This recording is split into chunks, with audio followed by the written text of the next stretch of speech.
2, 3, 4. Hi everyone, this is Jewish Talk, coming to you from Nassau Community College on 90.3 WHPC, also streaming on the iHeart and the iTunes app. This program is later archived on Spreaker.com. So hi there everybody, my name is Rabbi Perl. Good morning, good afternoon and good evening. This all depends on when you are listening and joining us. So we're going to discuss a rather solemn issue today. It's in response to a number of questions that have come my way.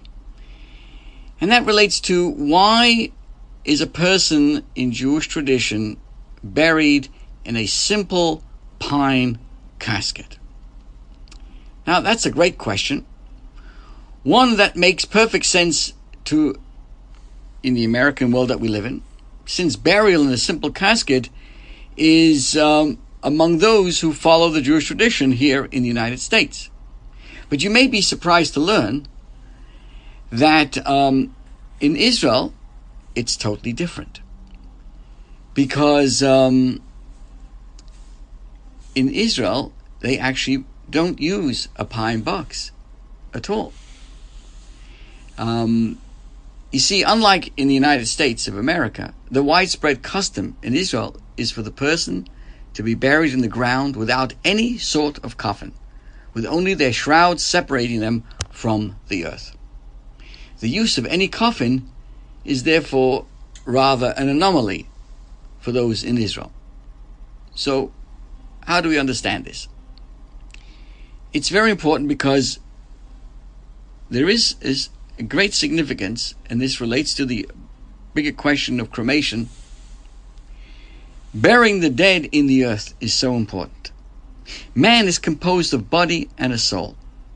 As the Torah tells us, Hashem formed man out of dust from the ground, and he breathed into his nostrils the soul of life. And the man became a living soul. So a human being is a combination of physical and spiritual. The soul comes from God himself, and when the person passes away, that soul, his or her soul, returns to its source. The same is true for the body, which must return to dust. As we read, for the dust you are, and the dust you will return. The commandment to specifically bury the dead is actually reiterated in Deuteronomy, which tells us that you shall bury him on that day. So accordingly, the practice in Israel, as other places as well, is to bury the person directly in the ground, which is, of course, the ideal way of fulfilling this mitzvah. So, where does the coffin enter the picture? In some locales, this is due to the government regulations, or for some other reasons. This is by no means a modern invention. The concept of using some sort of a coffin is actually mentioned in the Torah, in the Bible, regarding Joseph, as well as a number of times in the Talmud. But in order for a person to be buried in the dust, the coffin must be entirely buried in the ground. Right? That's part of the process. It's also customary to do some or all of the following. Remove the bottom planks of the coffin prior to burial, or to drill holes in the bottom, and or put earth in the coffin itself. Also, since the wooden coffin, often pine, grew from the ground and will easily return to its disintegrating, it is still considered as if one was buried in the earth.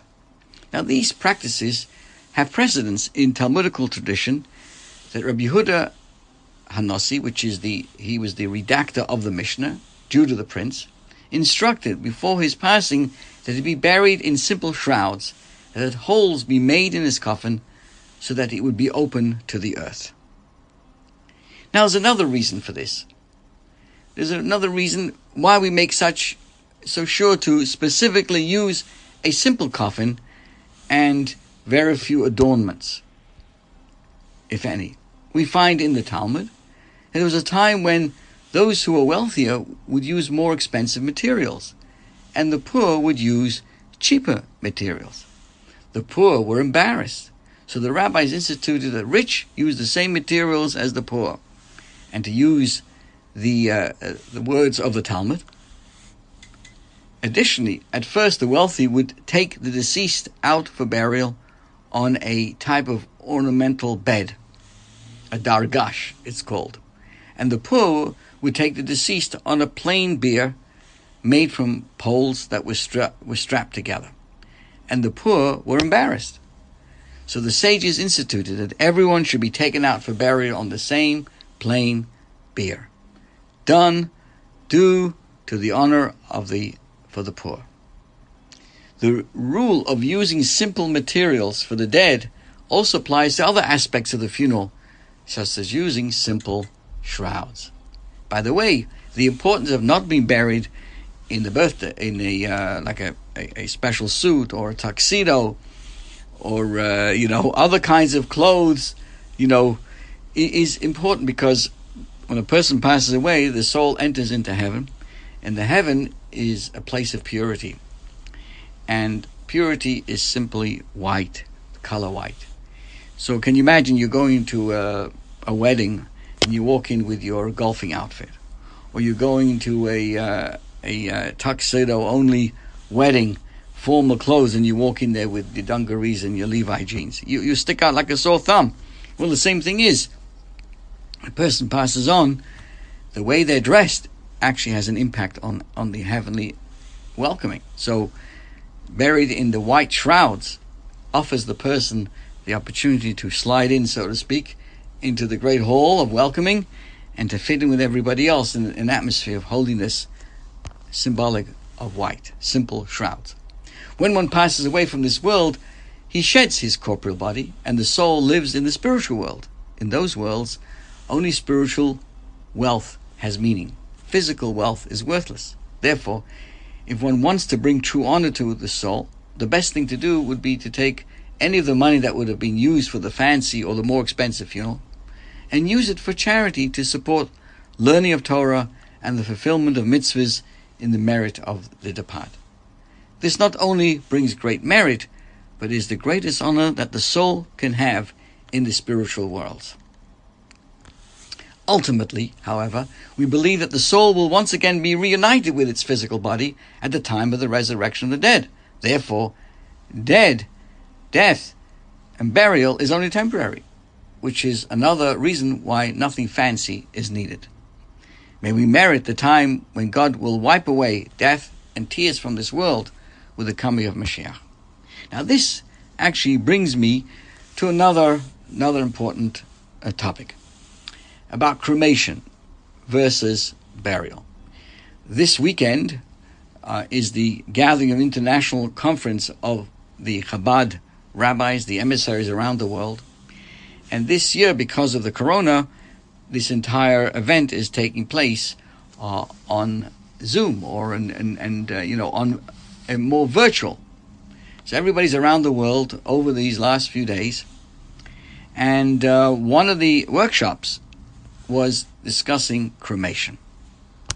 It's very, very important, and I want to bring this emphasis and this reminder to everybody, and to please spread the word.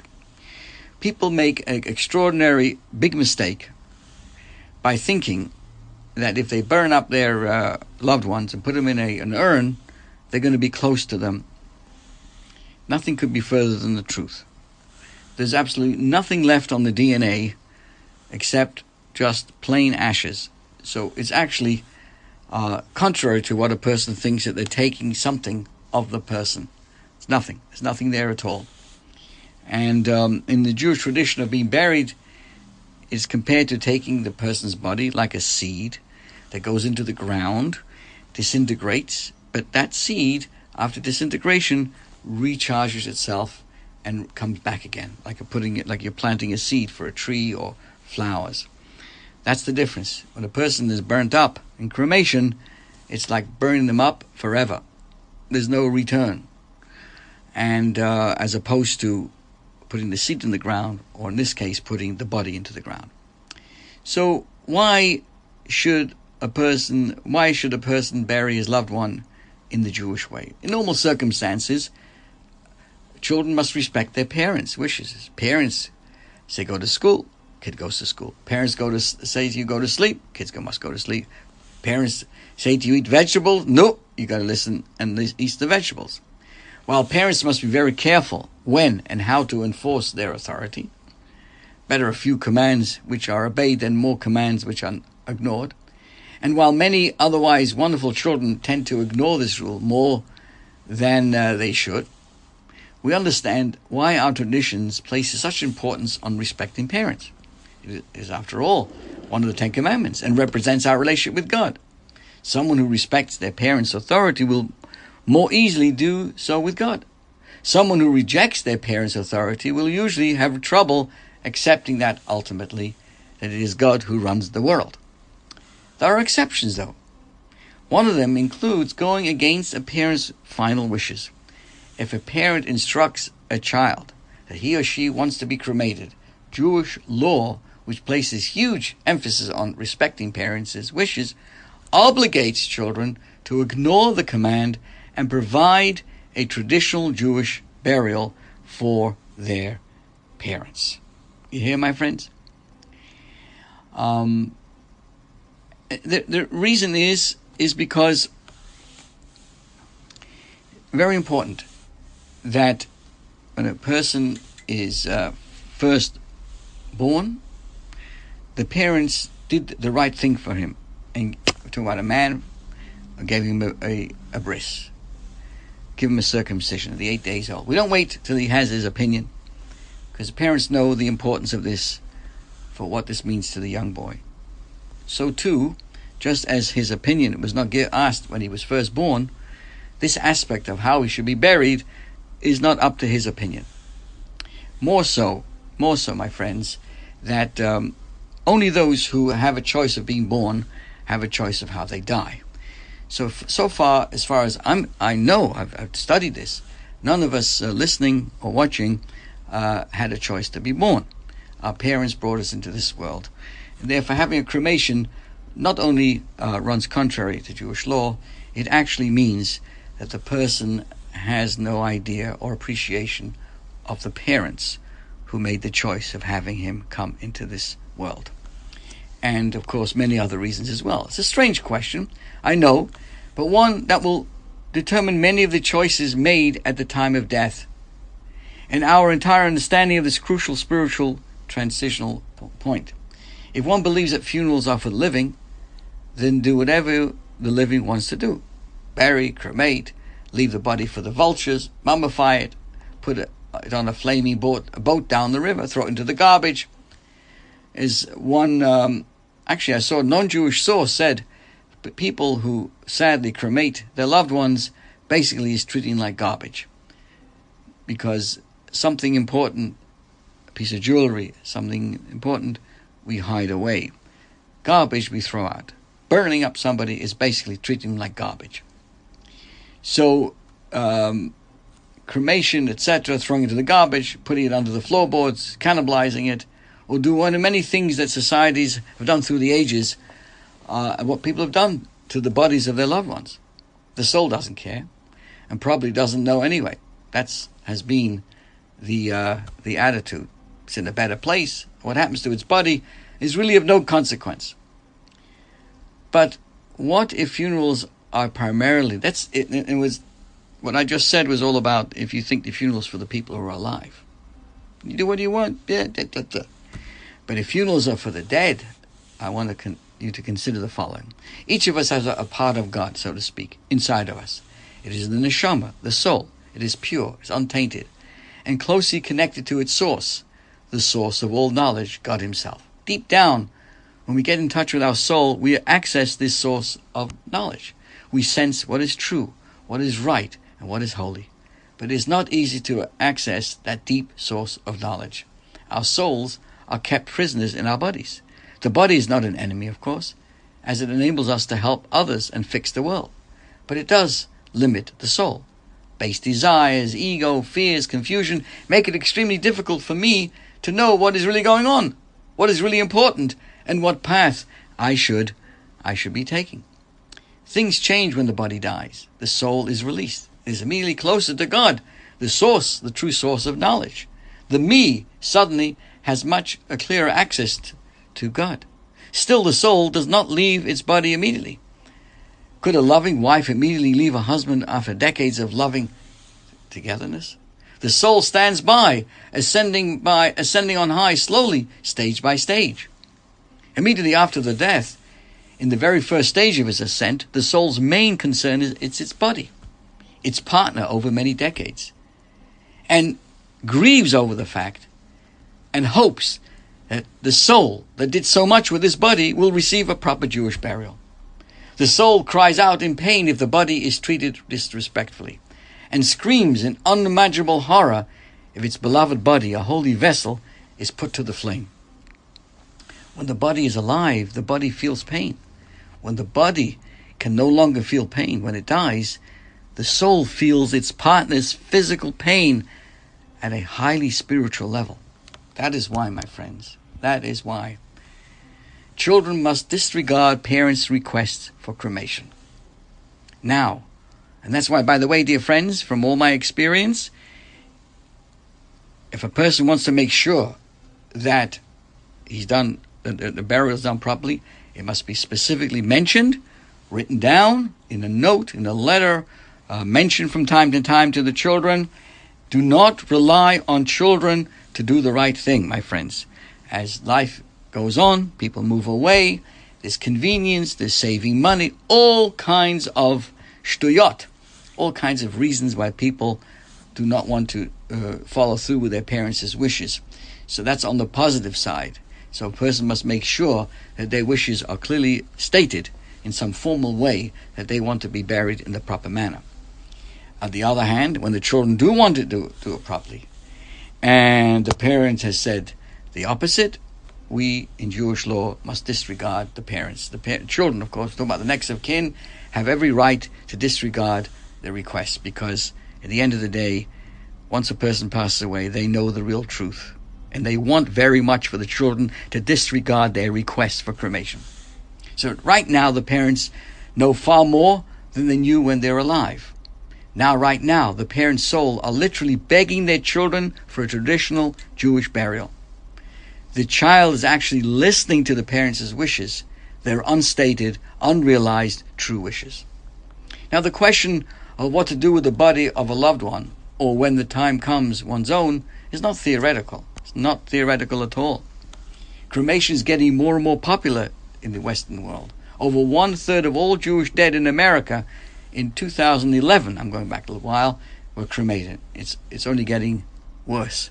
Why the trend? Here's some examples of conventional wisdom and some facts. People say cremation is better for the environment. Actually, it isn't. Cremation uses a tremendous amount of fossil fuels, releases toxins including mercury into the air. This misconception probably is caused by an environmental opposition to embalming and metal caskets. Because of the cremation's negative environmental impact and modern burials, problematic practices, environmentalists favor the green burial with no embalming or metal caskets. Sounds familiar? Well, guess what? Jewish tradition forbids cremation, metal caskets, and embalming, and our burial tradition is known to be eco-friendly. Now, another argument is there is not enough land for cemeteries. Actually, there is. Living in urban centers and paying high rents, it's understandable why we feel there isn't enough land out there. But the number shows the opposite. Even if every American death was followed by a burial, it would take over 10,000 years just to use up 1% of the America's land mass. And presumably few, if any, cemeteries would survive that long anyway. Burials take up very little land, and there's plenty available, usually within an hour or two of urban centers. And next time you're on the plane, just give a look outside, out of the plane. If you're going locally over the United States, you'll see there's plenty of land out there. So, as they would say, Drei Mishkan Kop, you can't use that argument about not enough land.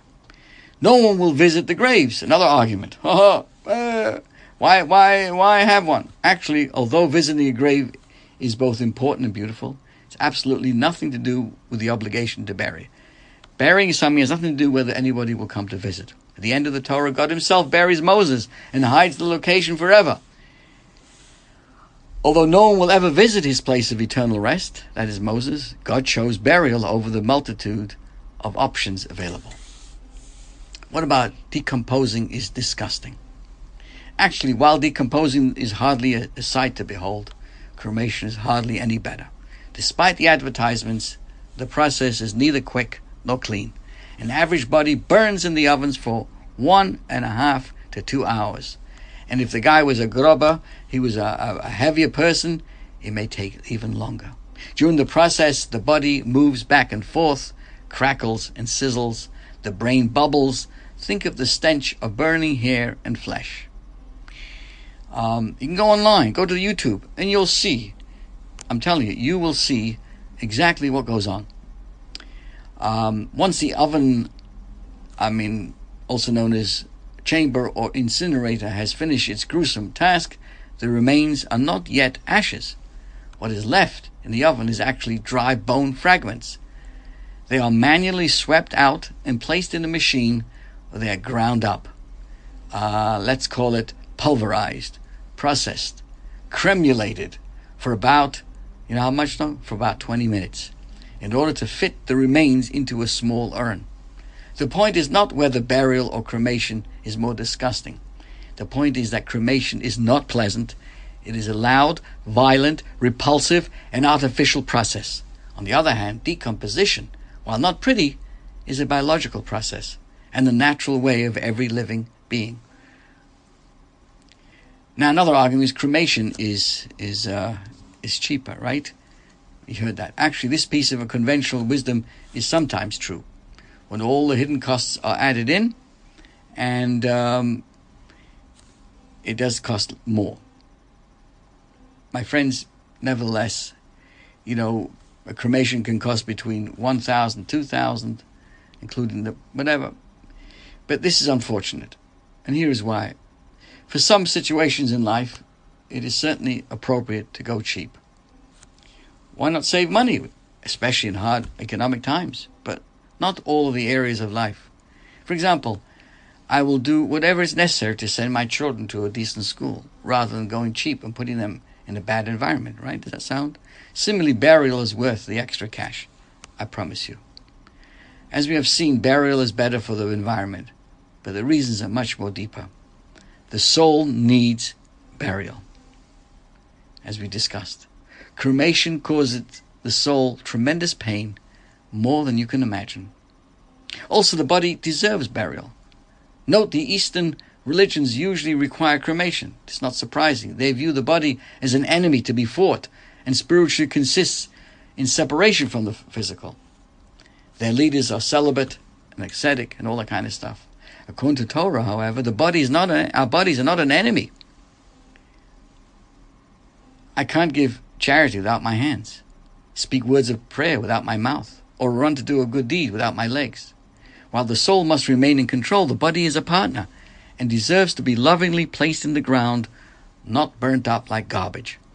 Finally, we do deep down want burial. The person wants the burial. No matter how Jewishly aware or active a person was during their lifetime, choosing a traditional Jewish burial actually says, I may not have been the most perfect, but I'm a proud one. And I want to be buried as Jewish people have been doing for thousands of years. A person owes it to their ancestors. We owe it to our descendants. We owe it to our bodies. And we actually owe it to our souls as well. A lot of stuff, my friends. Yeah, a lot of stuff. Let me just change quickly the subject, because it's I'm sure, as I am, this subject is pretty as the funeral director would say, I'd like to be shoveling along. So, is it true, the question came up about Jewish marriages being arranged? Yes. I was introduced to my dear wife, but please understand that even though Jewish marriages, especially in the observant communities, are arranged marriages, they're not coerced, as we find in many ancient cultures, and still existing today, where marriages are arranged and the young lady has no say of this choice to his or her partner. Well, however, in Torah, in Jewish custom, it's the exact opposite. We've always frowned. In fact, opposition to coerced marriages is prevalent in Abraham's family, even before the beginnings of Judaism at Mount Sinai. We see clearly how the Torah speaks of Isaac's marriage. Abraham's servant Eliezer proposed to take Rebekah back to Canaan to marry Isaac. And the Torah clearly says, he's told by Rebekah's family, let us ask the maiden. From here we learn that no one may be married against their choice. This indeed has always been the practice within the Jewish community and since its inception. As far as how the prospective bride and groom are introduced so that they can decide whether they do indeed wish to marry each other, this is certainly, and many people have actually expressed, if only they had been introduced, it would have been so much less pressure of going to the meetings and going to the speed dating and going to the this thing and that thing, etc. So nice. The shadchan knows both families. It could be a male or a female matchmaker, and they know and they find commonality. And again, it's up to them, the boy and the girl, the man and the woman, to make that decision. So it's actually proven to be the most effective way to find a marriage partner. One starts off meeting someone who is at least somewhat compatible, rather than meeting a person at random, where you don't know what kind of agendas they may be having. As a matter of fact, many thoroughly modern Jewish singles have discovered that the random roll the dice approach isn't finding them a mate, and have returned today to traditional shadchan model. And clearly, as we see in the marriage between Isaac and Rebekah, that when Eliezer went to find this match, he looked for the kind person. He didn't say he was looking for a beautiful person. He said, I want to see if this person, this young lady in this case, will have the same traits as the family, Abraham's family and Isaac, in terms of kindness. And in the same time, when eventually Isaac does marry Rebekah, we clearly see that he not only was he happy to know that of the kindness of Rebekah, but also that she was continuing in the traditional holiness, lighting the Shabbos candles, the blessings of the challah went from one week to the other, and the whole atmosphere of a Jewish home. He saw that. So again, and then the Torah clearly says after he saw all the kindnesses, all these continuations, he loved her. Clearly the basis, the foundation was the premise of holiness, something beyond transcending. A true marriage is based on ideas and ideals that go beyond the physical. Obviously, there can be an attraction, a physical attraction. That's fantastic. But at the same time, we must recognize that goes very much with the broader picture. And long term, my friends, it really makes a big difference, because as a person gets older, many other the physical sides start to wear off, as spirituality remains forever. That's the soul. This is your host, Rabbi Perl, wishing you a fantastic day, a fantastic week. Stay well. Shalom. 1, 2, 3, 4.